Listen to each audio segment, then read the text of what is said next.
Donc nous avons aussi, au-delà du sans-abrisme, une volonté de mettre en place une véritable politique de solidarité. C'est là que je passe la parole à Madame Fernandez.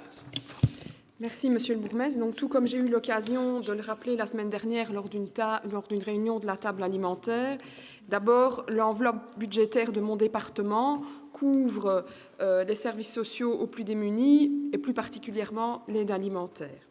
Je profite de l'occasion qui est saisie, évidemment, pour saluer tout le travail qui est effectué par le monde associatif. Néanmoins, tout comme j'ai eu également l'occasion de l'exprimer lors de cette même réunion, je pense qu'une réflexion est nécessaire en la matière, en tout cas pour la partie du public, sur lequel de réels objectifs à atteindre en matière d'aide alimentaire et comment arriver à non seulement leur éviter de basculer dans la grande précarité, mais aussi à sortir de cet état d'insécurité constante en bénéficiant d'une véritable réponse sociale.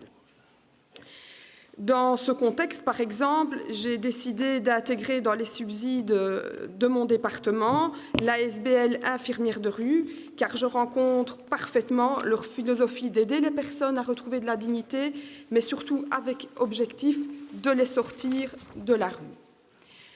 En marge des réflexions qui sont menées par le collège, une autre réflexion est en cours au sein de mon département sur l'optimalisation de la répartition des moyens. On a déjà eu un prémisse de discussion en commission, mais je pense qu'on devra pousser la réflexion plus loin, d'optimalisation de la répartition des moyens dont nous disposons, et évidemment, cela impliquera des choix. Toutefois, comme vous le constatez, nous coordonnons nos efforts car il n'y a pas une seule et unique réponse à apporter pour des publics au parcours de vie parfois très différents. Il n'y a donc aucune réponse simple à une problématique telle que celle-là et je pense que nous nous retrouvons tous là-dessus.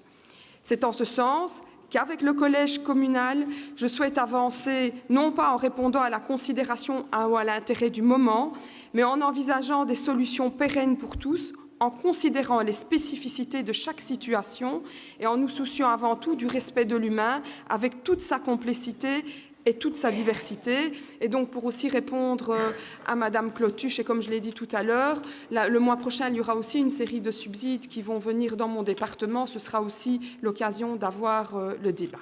Voilà, Monsieur le bourgmestre.